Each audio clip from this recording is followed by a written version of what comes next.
مندر یہی بنے گا. یہ جنگ ہے انڈیا اور پاکستان کے بیچ میں, وہ فرق ہے نیشنلزم اور hyper nationalism. Good Taliban, bad Taliban, good nationalist, bad Pakistanis right nationalist. now are being nationalistic and Indians right now are being hyper national. ایک دشمن ہے جو یوں بالکل ایسے سامنے تمہارے کھڑا ہے, اور اگر میں اور تمہیں اس سے نہ بچاؤں, یعنی اگر if I'm not protecting you from this other, this دشمن, تو یہ تو آ کر تمہاری ساری آئیڈینٹی, تمہارے سارے حق, ہر چیز ختم کر دے. پاپولزم ہوا سے نہیں آتا, وہ انہی نیشنلزم کے تصورات میں ہوتا ہے جس کو ہم اوکے کر رہے ہوتے ہیں. یہ ایک نیچرل سی بات ہے کہ جس جگہ پر ہم رہتے ہیں ہمیں اس جگہ سے محبت ہوگی. کیا یہ اچھی بات آپ نے کی, میری داد وصول فرمائیے. Fake news, disinformation, fact checking, alternative facts. میرا بھارت مہان.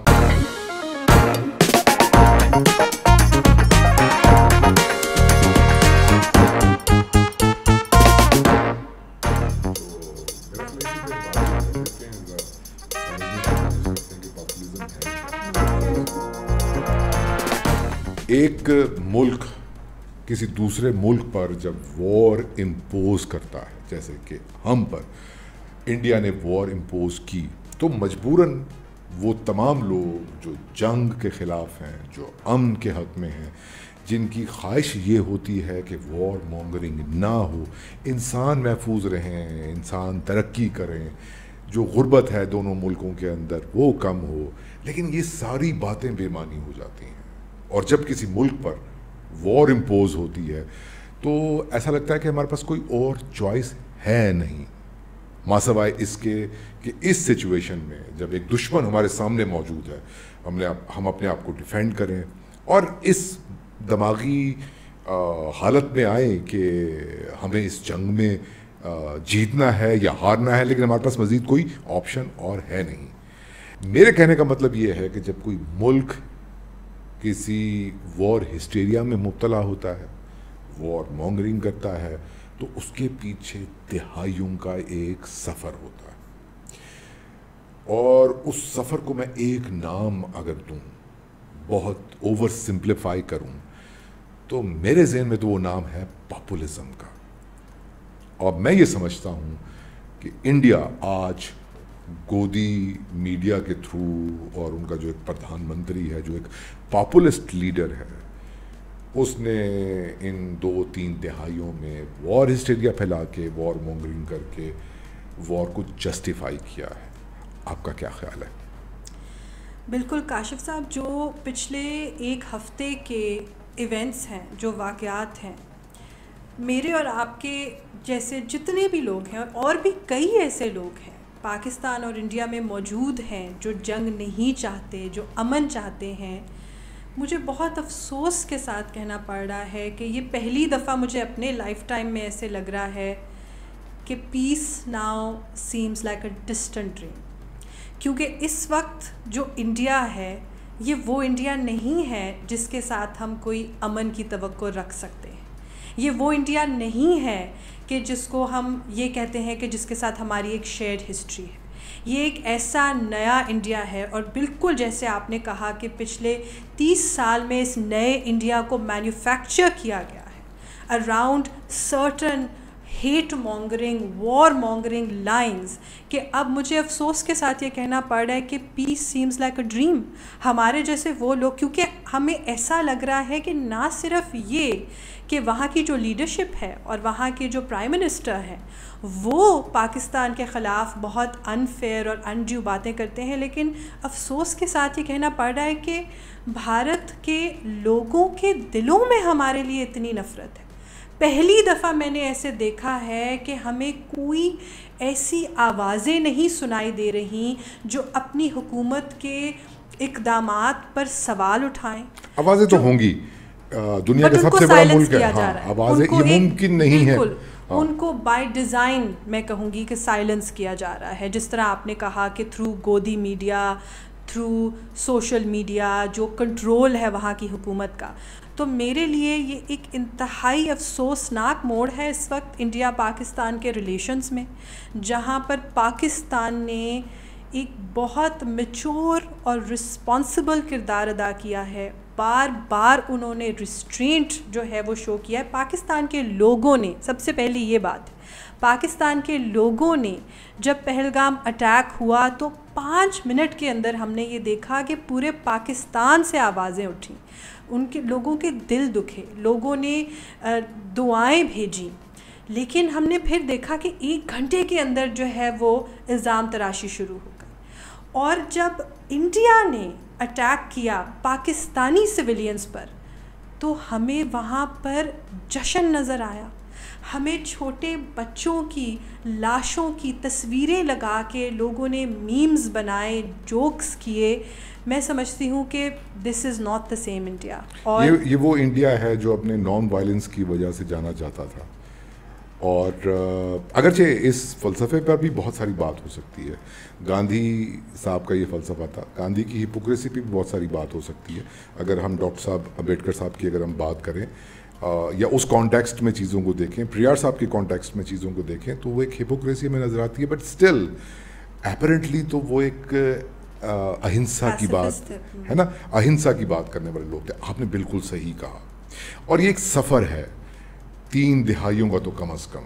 مجھے یاد پڑتا ہے کہ منڈل کمیشن جب سامنے آیا اور اس نے یہ کہا کہ ریزرویشن, جس کو وہ کیا بولتے ہیں, آکرشن, وہ ہوگا, اور جو لوئر کاسٹ ہیں یا دلتس ہیں یا آدیواس ہیں یا وہ لوگ جو برہمن نہیں ہیں, اونچی ذاتوں والے نہیں ہیں, ڈومینیٹنگ کلاسز سے جن کا تعلق نہیں ہے, ان کو کوٹے میں حصہ ملے گا. اور اس کے بعد پھر کاسٹ سینسس کی بھی بات ہوئی. تو پورے انڈیا میں ایک ویو چلی فار رائٹ کی کہ آئیڈینٹی پالیٹکس ایسے کی گئی جس میں یہ کہا گیا کہ نہیں, ہندو تو تقسیم نہیں ہو سکتا. تو وہ پارٹی جو 91 میں اقلیت میں تھی, اور کبھی یہ پارٹی بھاجپا جس کی 1 سیٹ ہوا کرتی تھی اور جس کی پالیٹکس شروع سے رام مندر کے اوپر ہے, اسی پارٹی نے اس ویو کو کیش کروایا. وہ رتھ یاترا ہو, مندر یہیں بنے گا سے لے کر کے, اور مسلم ہیٹرڈ جو ایک مسلمانوں کے خلاف نفرت پھیلائی گئی, جس کا نتیجہ وہ مودی اور گجرات رائٹس وہ ہمیں یاد ہے. ایون ابھی کی اگر ہم بات کریں تو بالی ووڈ ان کا ساتھ دیتا ہے نا. تو چھاوا جو ریلیز ہوئی ہے اس میں جیسے اورنگزیب, یا میں نہیں کہہ رہا ہوں, ہسٹری کا اپنی انٹرپریٹیشن ہوتی ہے, ہسٹری کو ان چیزوں سے کیا لینا دینا, لیکن وہ انہوں نے یہ پہلے بتایا کہ یہ مسلمان ہمارے دشمن ہیں, وہ پاکستان میں ہوں, وہ انڈیا میں ہوں, اور ہم نے ان کو مارنا ہے. تو یہ ساری جو یہ سارا ایک جو پروسیس ہے, اس کو ہم فار رائٹ پاپولزم کہہ سکتے ہیں. بالکل. ضروری نہیں ہے کہ اس کانٹیکسٹ میں جب یہ فار رائٹ پاپولزم ہمیں جنگ کے دہانے پر بھی نہیں کہوں گا, وار پہ لے آیا ہے, تو ہمیں ڈیکنسٹرکٹ کرنے کی ضرورت ہے, اپنے لیے سمجھنے کی ضرورت ہے کہ کون سی فورسز ہیں جن کو ڈیٹیکٹ کیا جائے, ڈیکنسٹرکٹ کیا جائے اور روکا جائے اس سماجی رویے کو. اس کے لیے ٹرانسفارمیشن کا تو لفظ یوز نہیں ہو سکتا نا, برین واش ہوا پورے سماج کا. میرا خیال اس پہ ہمیں بات کرنی چاہیے. شروعات تو ہوئی نایاب کہیں ایک لیفٹ ونگ پاپولزم سے امریکہ کے اندر, لیکن ہم نے دیکھا کہ آہستہ آہستہ اس کے اندر کچھ ایسی چیزیں آئیں جس پہ میں آپ سے یہ سوال بھی پوچھنا چاہوں گا, کیونکہ میسوجنی اس کا ایک فیکٹر تھا, اور جو ایک پرانی ایلیٹ ہے اس کے اوپر کرپشن لگانے کا ایک ایلیمنٹ تھا. تو اتنی کامنالٹیز ہیں, وہ ویسٹ میں ہو, وہ ایسٹ میں ہو, مشرق ہو, مغرب ہو, کچھ بتائیں اس حوالے سے, اپنے خیالات کا اظہار کریں. بالکل. دیکھیں جو ماڈرن ڈے پاپولزم ہے جو کہ ہم نے اپنے سامنے انفولڈ ہوتے ہوئے دیکھا ہے اس وقت کئی ممالک میں, اس کے پیچھے 2-3 فاؤنڈیشنل ریالٹیز ہیں. نمبر 1, ہمیں یہ آف کورس ایڈمٹ کرنا پڑے گا کہ لوگ اپنے حالات سے جب تنگ ہوتے ہیں, چاہے وہ غربت ہو, بے روزگاری ہو, کسی بھی طرح کی لیک آف اپرچونیٹیز ہوں, تو وہاں پر کہیں نہ کہیں ایک ویکیوم موجود ہوتا ہے. وہ ایک نظریاتی ویکیوم بھی ہوتا ہے, وہ ایک سیاسی ویکیوم بھی ہوتا ہے, وہ ہر طرح کا ایک ویکیوم ہوتا ہے جس کو کوئی نہ کوئی اینٹی آ کر جو ہے اس ویکیوم کو فل کرتی ہے. اب جو اینٹی اس ویکیوم کو فل کرتی ہے وہ چند ایسے, میں تو کہوں گی, ویپنز کا استعمال کرتی ہے, خاص طور پہ اگر وہ اینٹی رائٹ ونگ پاپولسٹ ہو تو وہ یہ چاہتا ہے کہ لوگوں کے جو جائز جذبات ہیں، لوگوں کے اندر اگر مایوسی ہے یا بے روزگاری ہے تو اس کا استعمال کیا جائے. اور خاص طور پر ہم نے یہ دیکھا ہے کہ بہت سے ایسے ممالک جہاں پہ پاپولیزم کا رائز ہوا ہے وہاں پر ایک ایمرجنگ نیو کلاس ہوتی ہے، خاص طور پہ ایک ایمرجنگ نیو اربن کلاس ہوتی ہے جس کے پاس وسائل بھی ہوتے ہیں، جس کے پاس آواز بھی ہوتی ہے میڈیا اور سوشل میڈیا پر، لیکن جو یہ سمجھتے ہیں کہ ایک پرانی کرپٹ سیاسی ایلیٹ ہے جو ہمارے نمائندے نہیں ہیں. تو یہ ایک نئی کلاس ہوتی ہے جس کو نمائندگی کی بہت زیادہ ضرورت ہوتی ہے، تھرسٹ ہوتی ہے. کیا ہی اچھی بات آپ نے کی، میری داد وصول فرمائیے. اور بس ان کے پاس یہ سب ہوتا ہے جو آپ کہہ رہے ہیں. بالکل. اور آئیڈینٹی نہیں ہوتی، آئیڈینٹی نہیں ہوتی، خاص طور پہ پولیٹیکل آئیڈینٹی نہیں ہوتی. اینڈ ان کو یہ لگتا ہے کہ کوئی بھی ایسی جو پرانی پولیٹیکل ایلیٹ ہے وہ ان کی نمائندگی نہیں کر سکتی بیسکلی. اچھا، ایک تھنگ ٹو نوٹ از کہ ضروری نہیں ہے کہ یہ کلاس ایک ہوموجنس کلاس ہے.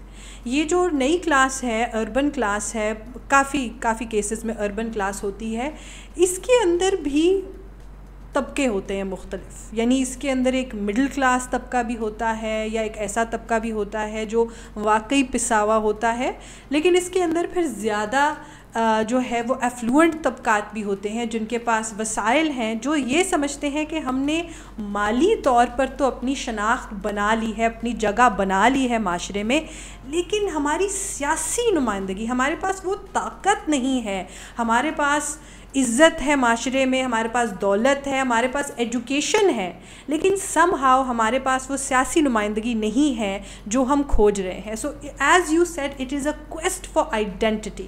اور یہاں سے شروع ہوتا ہے وہ سلسلہ کہ کوئی پاپولسٹ آ کر اس نئی کلاس کو آئیڈینٹیفائی کرتا ہے اور پھر خصوصی طور پر اس نئی کلاس کو ٹارگٹ کرتا ہے. اور وہ ٹارگٹ کس طرح کرتا ہے؟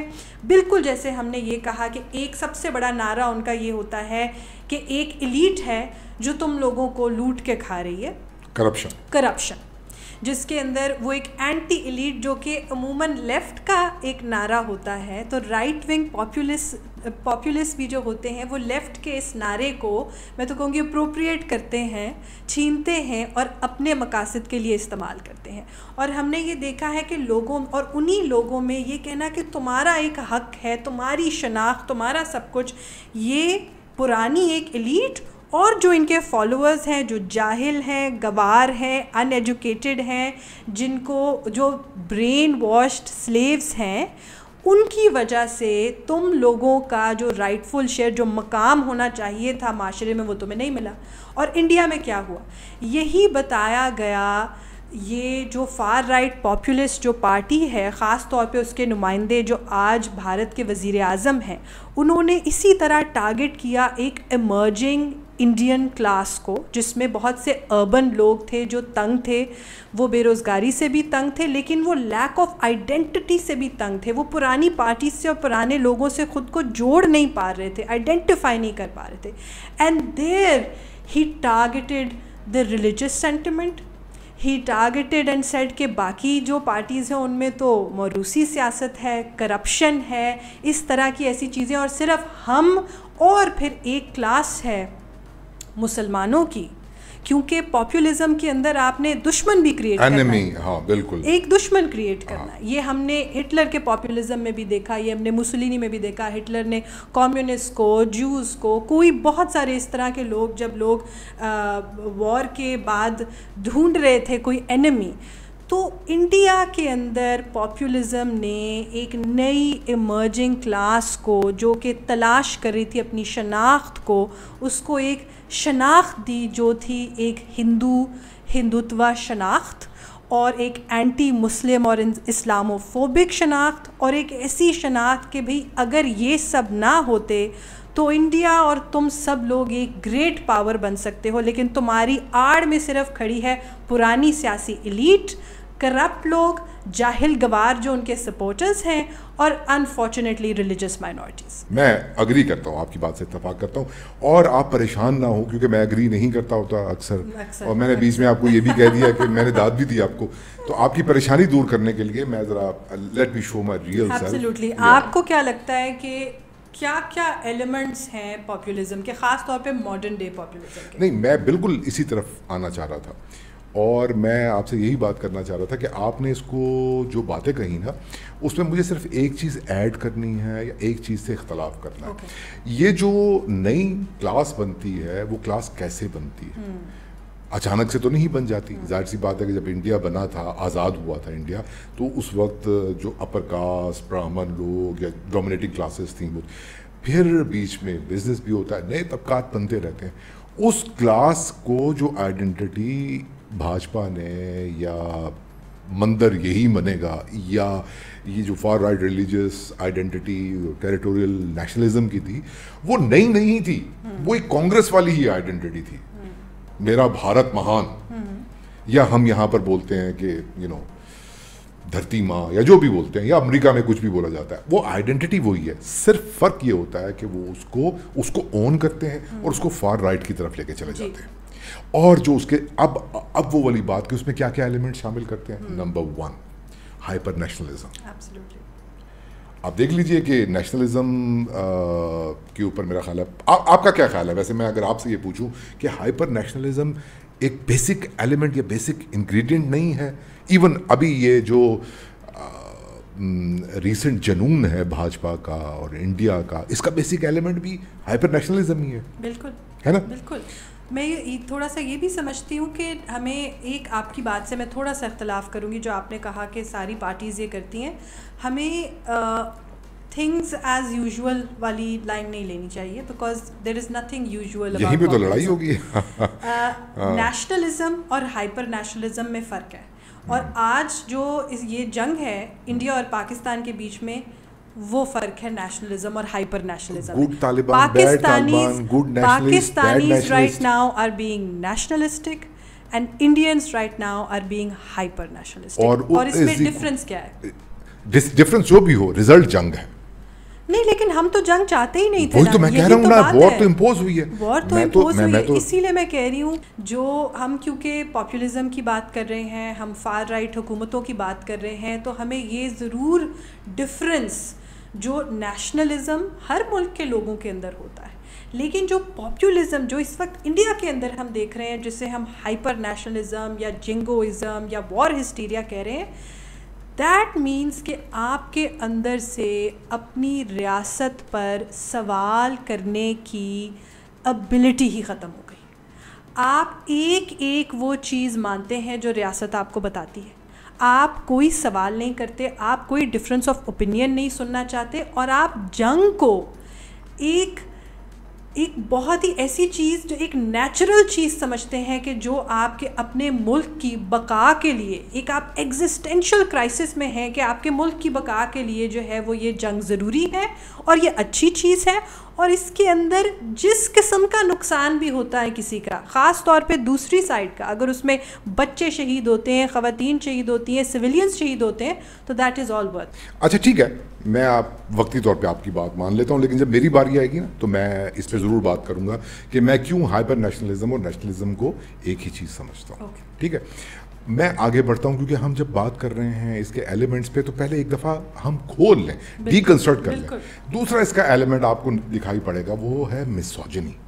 ابھی آپ ریسنٹ ایگزامپل لیں, آپ دیکھیں کہ یہ جو سرکار ہے انڈیا کی, اس نے وہ ہر جگہ پر آپ کو ایک مسوجنی پنک واش دکھائی دے گا.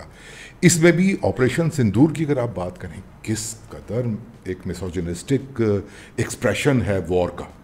میں آئی کین گو آن, آپ امریکہ چلی جائیں, وہاں پر اگر وہاں کے پاپولزم کی بات کریں, پاکستان میں جو پاپولزم رہا, یا اس میں ایک مین ایلیمنٹ, دوسرا بڑا انگریڈینٹ جو ہے, وہ مسوجنی کا ہوتا ہے, پیٹریارکی کا ہوتا ہے.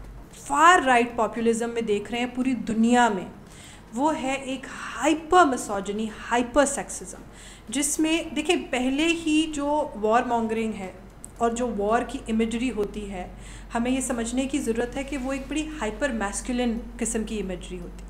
اس کے اندر جو ساری چیزیں ہم پاور سے یا میسکولینٹی سے ایسوسیٹ کرتے ہیں, خاص طور پر جو ہم اس کے اندر جو ڈسٹرکشن اور یہ ساری چیزیں, اور جس طرح سے ہم گلوریفیکیشن کرتے ہیں اس کی, وہ in it self is a consequence of patriarchy.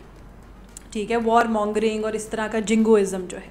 لیکن ساتھ ہی ساتھ ہم یہ دیکھتے ہیں, اور انڈیا کے کیس میں بھی یہ ہے کہ معاشرے کے اندر بھی پیس کی بات کرنا, جو انسان پیس کی بات کرتا ہے اس کے لیے اس طرح کے الفاظ استعمال کیے جاتے ہیں جو عموماً ہم ان لوگوں کے لیے کرتے ہیں جن کو ہم فیمنن کہتے ہیں یا فیمنینٹی سے جوڑتے ہیں. جب ہم نے کسی کی انسلٹ کرنی ہو کہ وہ یہ تو اس میں تو مردانگی نہیں ہے, اور ایک ہائپر میسکولن اور ہائپر نیشنلسٹک جو اس وقت ہندوتوا کا جو کوئی ینگ لڑکا, موسٹلی ینگ لڑکے یا ینگ لڑکیاں بھی ہیں, وہ جب بھی کسی کو یہ بتائیں گے کہ کیوں وار ضروری ہے, یا کسی کی اگر انہوں نے انسلٹ کرنی ہوگی تو اس میں وہ میسکولن جو انرجی ہے وہ ایک لے کر آئیں گے, اور ان کا مذاق اڑانے کے لیے ان کو ایسے ایسے الفاظ بلائیں گے جو عموماً ہم لوگوں کی مردانگی کا یا مردانگی کم ہونے پر یا مردانگی نہ ہونے پر لوگوں کا مذاق اڑاتے. So peace is linked to not being masculine enough and war is linked to the right kind of masculinity. میں تو اس لیے ہمیشہ کہتا ہوں کہ اگر اس دنیا میں ریاستوں کی حکومت اگر عورتیں چلائیں تو شاید جنگ ہو ہی نہ. تو یہ تو بہرحال ایک معاملہ ہے, یہ ایک ایشو ہے, اور واقعتاً میں آپ سے یہاں پر بھی ایگری کروں گا. اگر میں ایک قدم آگے بڑھوں, اور اس میں آپ نے خود ہی ہنٹ دیا نا کہ جب آپ کو تانا دیا جاتا ہے تو وہ کہیں حب الوطنی کا غداری کارڈ جو کہ سیڈیشیس ایک ایون انڈیا میں آپ دیکھیں JNU میں اگر اسٹوڈنٹس نے اگر سرکار کے خلاف ان کے فیشزم کے خلاف آواز اٹھائی تو پہلا الزام ان پہ یہی ہوتا ہے کہ سیڈیشیس ایک پرچے بھی ہوتے ہیں یہ, اور وہ تمام جہاں جہاں پر پاپولزم ہے وہاں پر اس اینڈ دیم کی ایک بائنری کریٹ کی جاتی ہے. میرا خیال اس پہ بھی بات کرنے کی ضرورت ہے. بالکل, آئی تھنک جیسے ہم نے شروع میں بات کی کہ پاپولزم جو ہے وہ نارمل حالات یا نارمل سیاست اگر آپ کہیں, جس کو میں کہوں گی کہ جو سیاست پوری دنیا میں ہم دیکھتے ہیں, چاہے وہ لبرل ہو, چاہے وہ لیفٹ کی ہو, چاہے وہ جو کسی بھی طرح کی مین اسٹریم سیاست کی آپ اگر بات کریں, اس میں اور فار رائٹ پاپولسٹ جو ایک سیاست ہے اس میں سب سے بڑا ڈفرینس یہ ہے کہ جو ایک ادر کی کریشن ہوتی ہے, جیسے کہ آپ نے کہا اس اینڈ دیم, کیونکہ جب تک ایک امیجنری دشمن نہیں بنایا جاتا لوگوں کے دلوں میں, ان کے دماغوں میں یہ بات گھول کر ان کو پلائی نہیں جاتی کہ ایک دشمن ہے جو یوں بالکل ایسے سامنے تمہارے کھڑا ہے, اور اگر میں اور تمہیں اس سے نہ بچاؤں, یعنی اگر if I am not protecting you from this other, this دشمن, تو یہ تو آ کر تمہاری ساری آئیڈینٹی, تمہارے سارے حق, ہر چیز ختم کر دے گا.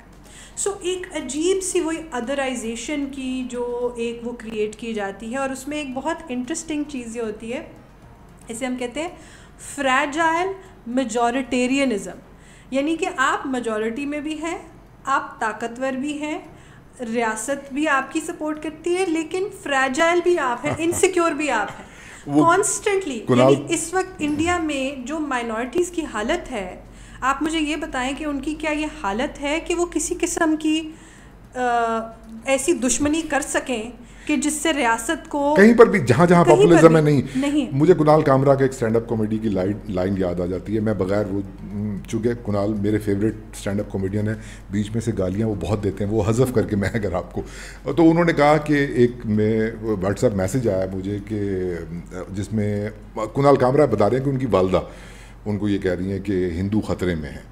تو کنال کامرا نے آگے سے کہا کہ ہم تو 80 کروڑ ہندو ہے, یا ہندو کیسے خطرے میں ہو سکتا ہے؟ تو اس کی ماں نے پھر کہا نہیں ہندو خطرے میں ہے. تو کنال کامرا نے آگے سے کہا نہیں ماں لاجک خطرے میں ہے. تو لاجک خطرے میں ہوتی ہے. خیر آپ دیکھیں, دو باتوں پر ہم نے اتفاق کیا. ایک تو یہ کہ اس کے جو بیسک ایلیمنٹس ہیں یا انگریڈینٹس ہیں پاپولزم کے, وہ دماغ دشمن قسم کی چیز, آپ کو سوچنے سے روکتے ہیں, کریٹیکل تھنکنگ ختم کرتے ہیں, اور آپ کو ایک ڈھالتے ہیں برین واش کر کے ایک فیشزم کی طرف لے کر کے جاتے ہیں. پاپولزم اور فیشزم کا ایک ناطہ ہے آپس میں. جب تک اس میں فیشزم نہیں آتا پاپولزم پورے فیکٹ کے ساتھ کام نہیں کر سکتا. اور دوسری بات جس پہ ہم نے اتفاق کیا وہ یہ کہ اگر پاپولزم کو فری ہینڈ دے دیا جائے تو یہ ہوتا ہے جو ہو رہا ہے.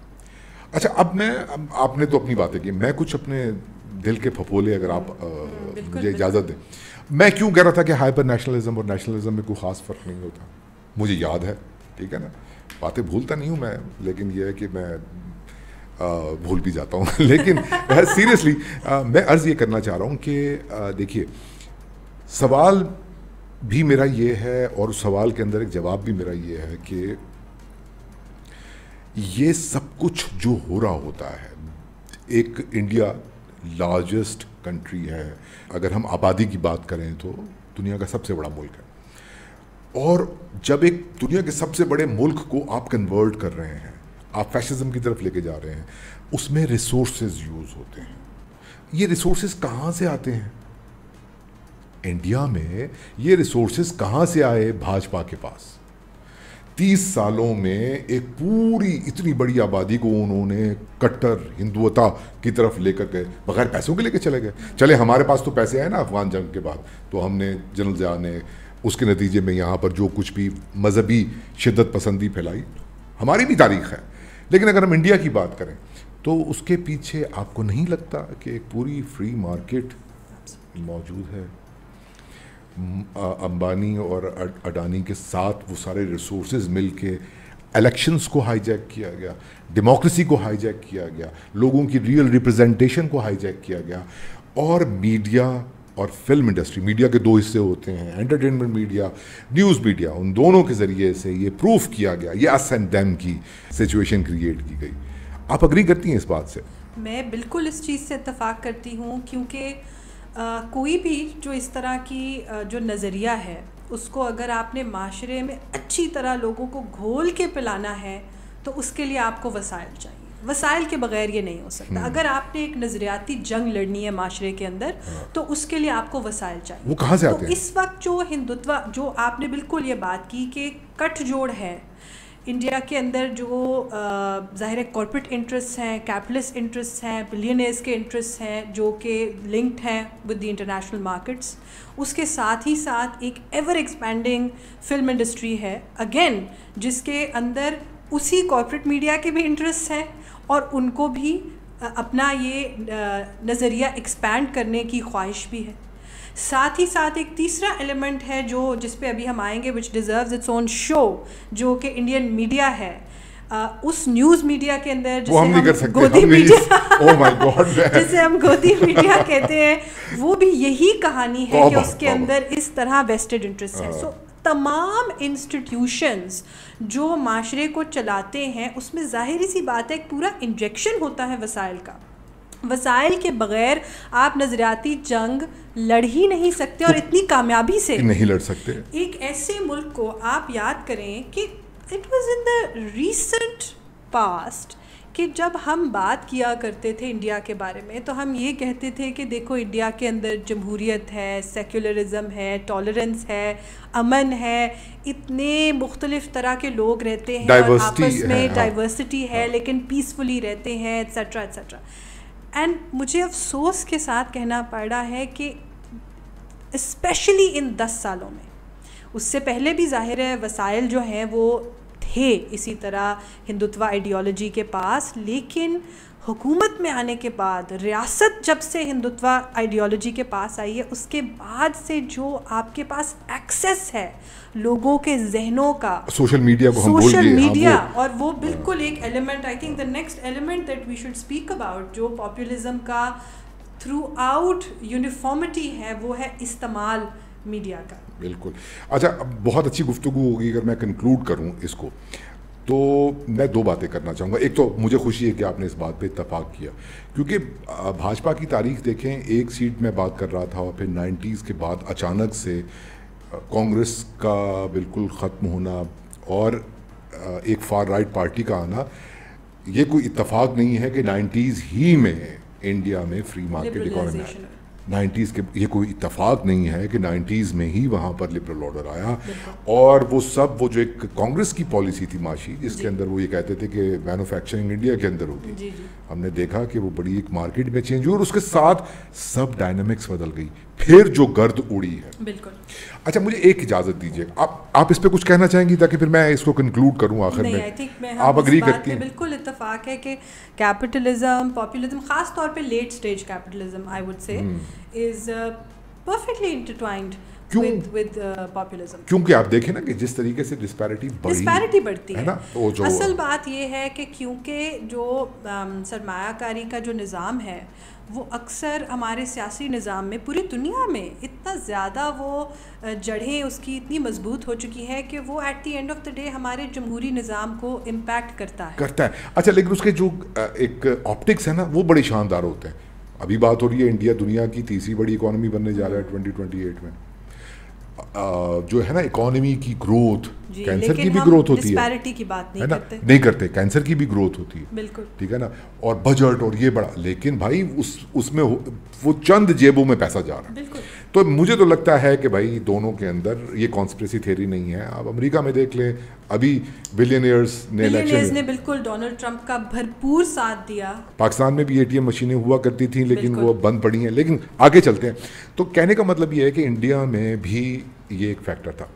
لیکن میں آخر میں یہ کہنا چاہوں گا کہ یہ تمام باتیں کرنے کے باوجود ہم سارا قصور پاپولزم پر نہیں ڈال سکتے.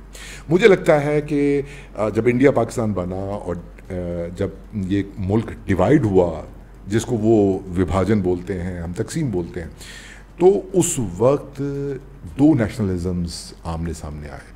انڈیا کا ٹیریٹوریل نیشنلزم, میرا بھارت مہان, اور ہمارا ریلیجیس نیشنلزم, مسلمان ہے تو مسلم لیگ میں وہ دونوں نیشنلزم اگر ہم اس کی تاریخ کو دیکھیں تو اس وقت کے جو ریئل ایشوز تھے, جو آج بھی انڈیا کے ریئل ایشوز ہیں, اگر ہم بات کرتے ہیں نا انڈیا کی کمزوری کی, یا ابھی بھی وہاں پر سیپریٹ موومنٹ چل رہی ہیں, نیکسلسٹ لوگوں کی اگر ہم بات کریں, آدی واسوں کی بات کریں, دلتوں کی بات کریں, اور جس طریقے سے وہ اس پورے ریاست کے سٹرکچر کو جو ہائی جیک کر لیا ہے نیو لبرل آرڈر نے اور پاپولزم نے, جس طریقے سے ہائی جیک کر لیا, تو وہ ایک بڑی انفارچونیٹ چیز ہے. لیکن اس سے پہلے گاندھی یا نہرو یا کانگریس کی موجودگی میں بھی دلتوں کے رائٹس کے ساتھ یہی سلوک کیا گیا.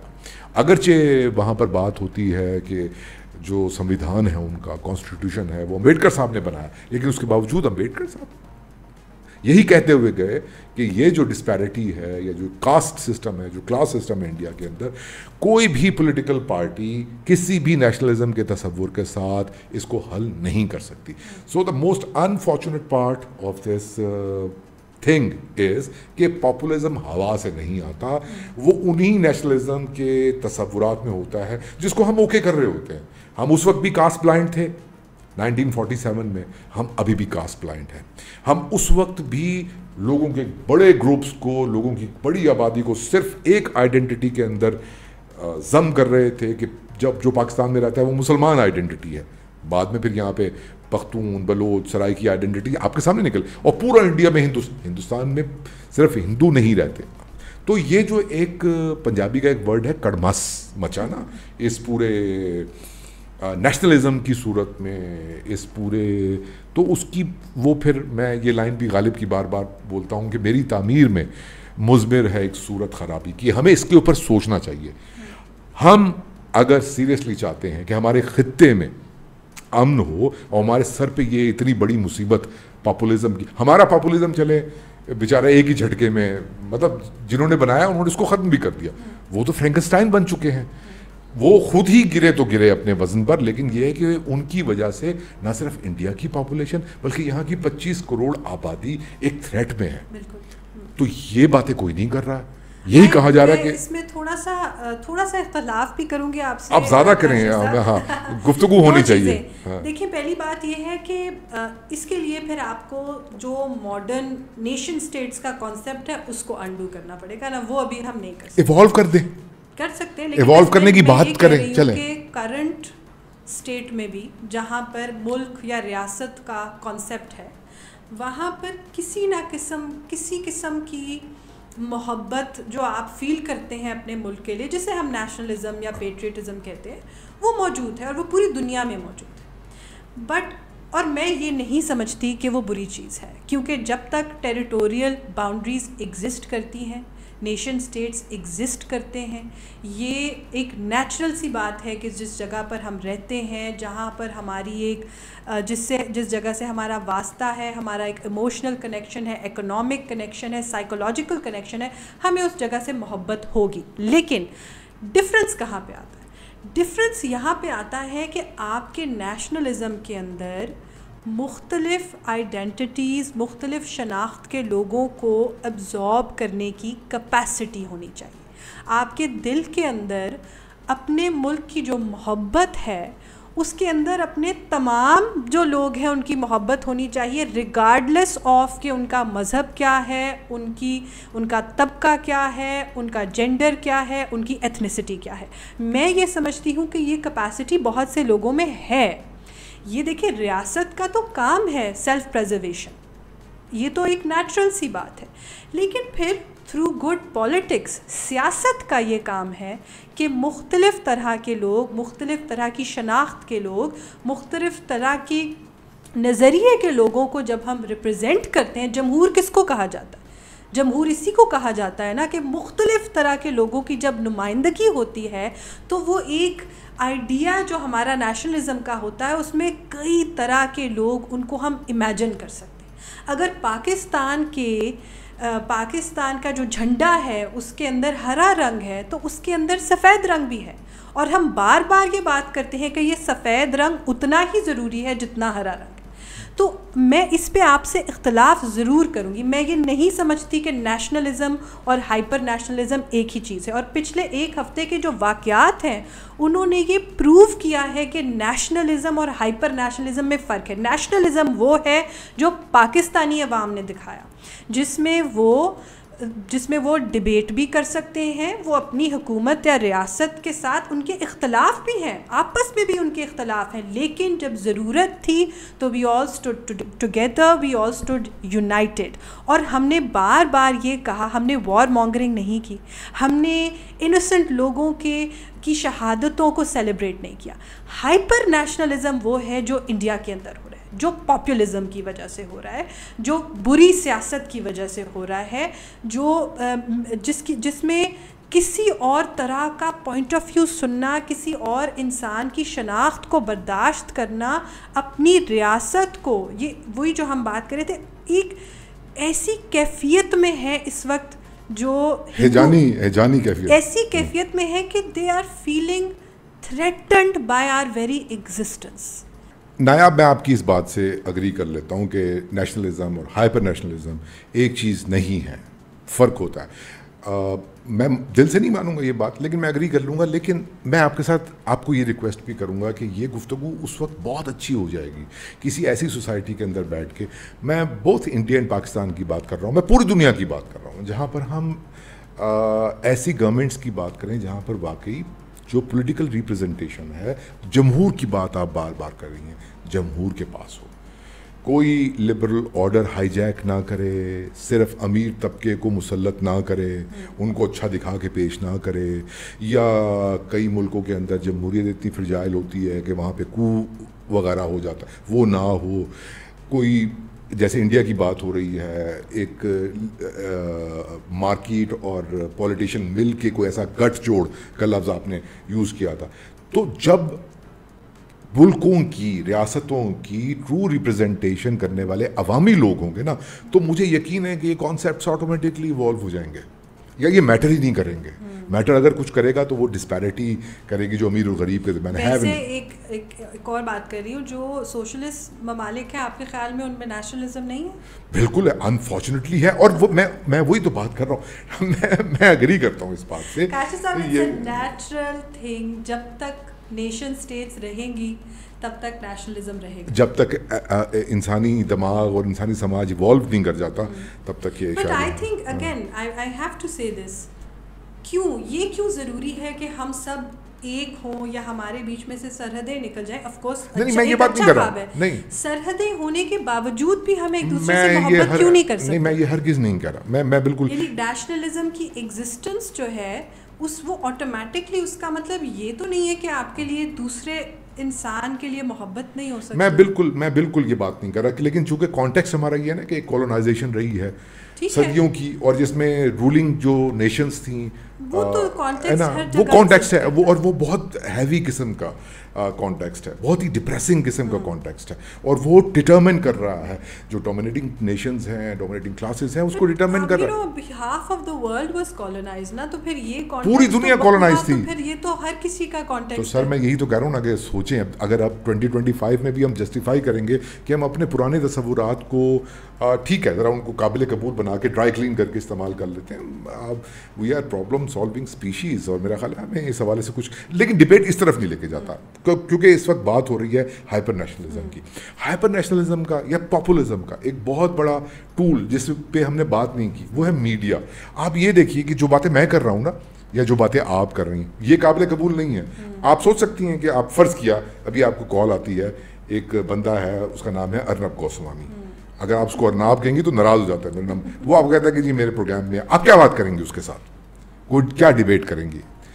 تو جو رول میڈیا نے پلے کیا اس پاپولزم کو اسرٹ کرنے میں وہ بہت ہی خطرناک ہے. جہاں جہاں جن ملکوں میں پاپولزم ہوتا ہے, سوشل میڈیا کی بات آپ نے کر دی, میں یہ چاہوں گا کہ آپ میڈیا کی بھی بات کریں. ابھی اس کانٹیکسٹ میں جو کل پرسوں ترسوں ہوا, انفارچونیٹ تھا وہ, ہم مرڈر آف ہسٹری کی بات کرتے ہیں, it was murder of truth. Absolutely it was the death of truth. اس کا تھوڑا سا کانٹیکسٹ ہمیں سیٹ کرنے کی ضرورت ہے, کیونکہ پچھلے ایک ڈیکیڈ میں جس طرح سے ہم ماڈرن میڈیا کی طرف بھی گئے ہیں, تو سب سے پہلی ایک جو بہت انٹرسٹنگ کیس اسٹڈی ہے انڈین پاپولزم کی, وہ ماڈرن نیو میڈیا کا استعمال ہے. اگر آپ دیکھیں کہ کس طرح سے جو رولنگ پارٹی ہے اس نے پچھلے 10-15 سال میں جس طرح سے اپنے سوشل میڈیا سیلز بنائے ہیں, اور جو امیجری استعمال کرتے ہیں, جس طرح سے انہوں نے ویپنائز کیا ہے واٹس ایپ گروپس کو, جس میں ان کے جو پرائم منسٹر ہیں ان کی ایک ریلیجس امیجری بھیجی جاتی ہے, اور کیسے اسپریچول امیجری بھیجی جاتی ہے, اور کس طرح سے ان کے پاس وہ انفارمیشن آتی ہے, کیسے ڈیٹا بیسز نکلتی ہیں کہ کس کس کو یہ میسیجز بھیجے جانے چاہیے, کس طرح سے ایکسیس آتا ہے, پھر کس طرح سے وہ کانٹینٹ بنایا جاتا ہے جو ایک hyper religious hyper nationalistic content ہے, پھر اس کو ڈسیمینیٹ کیا جاتا ہے through multiple new age platforms. یہ ہے آج کے پاپولزم کی, جسے میں کہوں گی ایک ڈیفائننگ فیچر, ماڈرن ایبسولوٹ, اور جسے کہتے ہیں نا, یعنی کہ یہ فیک نیوز اور ڈس انفارمیشن ماڈرن پاپولزم کی ہی ایجاد ہے, جو اس وقت جو ہم اس کو جس ایکسٹینٹ پہ دیکھ رہے ہیں. یہ بڑی امپورٹنٹ بات آپ نے کی. ہم سمجھتے ہیں ڈس انفارمیشن اور پروپیگنڈا کوئی ایبسٹریکٹ چیز ہے, نہیں, یہ پاپولزم کی ایجاد ہے, اور یہ بائی پروڈکٹ ہے, یہ ایبسلیوٹلی بائی پروڈکٹ ہے. آج جو یہ ہماری ماڈرن کانسٹرکٹ ہے, کچھ ایسے الفاظ جن کو ہم ہر وقت بولتے ہیں, fake news, disinformation, fact checking, alternative facts, یہ سب کچھ پاپولزم کی وجہ سے ہوا ہے, کیونکہ بالکل اسی وقت جب یہ modern social media platforms عروج کی طرف جا رہے تھے, گرو کر رہے تھے, اسی وقت جب یہ فار رائٹ آئیڈیالوجی آئی واپس ود فل فورس, تو میں پتہ نہیں اس کو کیا کہوں, ان کی فورسائٹ کہوں یا کیا کہوں, کہ انہوں نے اس طرح سے پکڑا اس ماڈرن موڈز آف کمیونیکیشن کو, ماڈرن میڈیا پہ انہوں نے اپنی ہیجمنی قائم کر لی. اور یہ تمام جتنے پاپولرس ہیں جو آتے ہیں, ان کا سب سے بڑا پہلا مقصد یہ ہوتا ہے, because you have to capture minds, you have to capture the imagination. اور آج کے زمانے میں جب تک آپ سوشل میڈیا کے اوپر اپنی ڈومینیشن نہیں دکھائیں گے, آپ لوگوں کی امیجنیشن نہیں کیپچر کر سکتے. اچھا جی, میں آپ کی بات کاٹ رہا ہوں, یہ صرف سوشل میڈیا اور میڈیا کی بات نہیں ہے. میں نے بھی تھوڑی دیر پہلے بات کہی تھی انٹرٹینمنٹ میڈیا کی. آپ یہ دیکھیے کہ انڈیا کے پاپولزم کو اتنا فار رائٹ اور اتنے ایکسٹریمزم تک پہنچانے میں جو رول بالی ووڈ نے پلے کیا ہے, اکشے کمار وغیرہ نے, اور وہ کون ہے خاتون, وہ عفیفہ کا نام ہے کنگنا رناوت, اور یہ لوگ اپنے آپ کو آرٹسٹ کہتے ہیں, اور اتنی بے حس شیم لیس طریقے سے وار مونگرنگ کرتے ہوئے دکھائی دیتے ہیں. بہت تکلیف دہ ہے. بالکل, میں سمجھتی ہوں کہ اس وقت جو ماڈرن انڈیا ہے, جو پاپولسٹ انڈیا ہے, اس کا ایک ایک ذرہ, چاہے وہ سوشل میڈیا ہو, چاہے وہ مین اسٹریم الیکٹرانک میڈیا ہو, چاہے وہ انفارچونیٹلی بالی ووڈ ہو, جس کے اندر ہم نے پچھلے 10-12 سال میں ایک پورا ہم نے نیا ویو دیکھا ہے of hyper nationalistic war mongering movies, that are big budget movies that are doing so well. In fact, جیسے ہی یہ آپریشن سندور ہوا تو ہم نے دیکھا کہ ایک ٹریڈ مارک وار شروع ہو گئی ہے بالی ووڈ کے پروڈکشن ہاؤسز کے اندر کہ کون اس کے اوپر مووی بنائے گا. کہنے کا مقصد یہ ہے کہ میڈیا سے لے کے سوشل میڈیا سے لے کے ایون بالی ووڈ اور آرٹسٹ جو کہ لوگوں کو قریب لایا کرتا تھا, جوڑا کرتا تھا, جو سرحدیں نہیں دیکھتا, it is border blind, it is blind to boundaries, it is blind to these types of hate mongering and identity politics. Art بھی جو ہے وہ پاپولزم کی وجہ سے قربان ہو گیا, وہ بھی ایک وکٹم ہے to this modern day populism. اور میں سمجھتی ہوں کہ اب جو انڈیا ہے, جو ہم نے دیکھا ہے, پتہ نہیں یہ آرٹسٹ کی مجبوریاں ہیں کیونکہ اس قدر ایک فیشسٹ رژیم ہے, شاید وہ یا تو وہ گھبراتے ہیں کہ کیونکہ وہ اس ورسز دیم کا جو ایک ریاست جو یہ اس ورسز دیم کرتی ہے اس کے اندر وہ چاہتے ہیں کہ ہر انسان شامل ہوگا, so better to be us rather than to be in them, right? Because if you are not one of us, اگر آپ ابھی ہمیں سپورٹ نہیں کر رہے تو then you are one of them, there is no middle ground.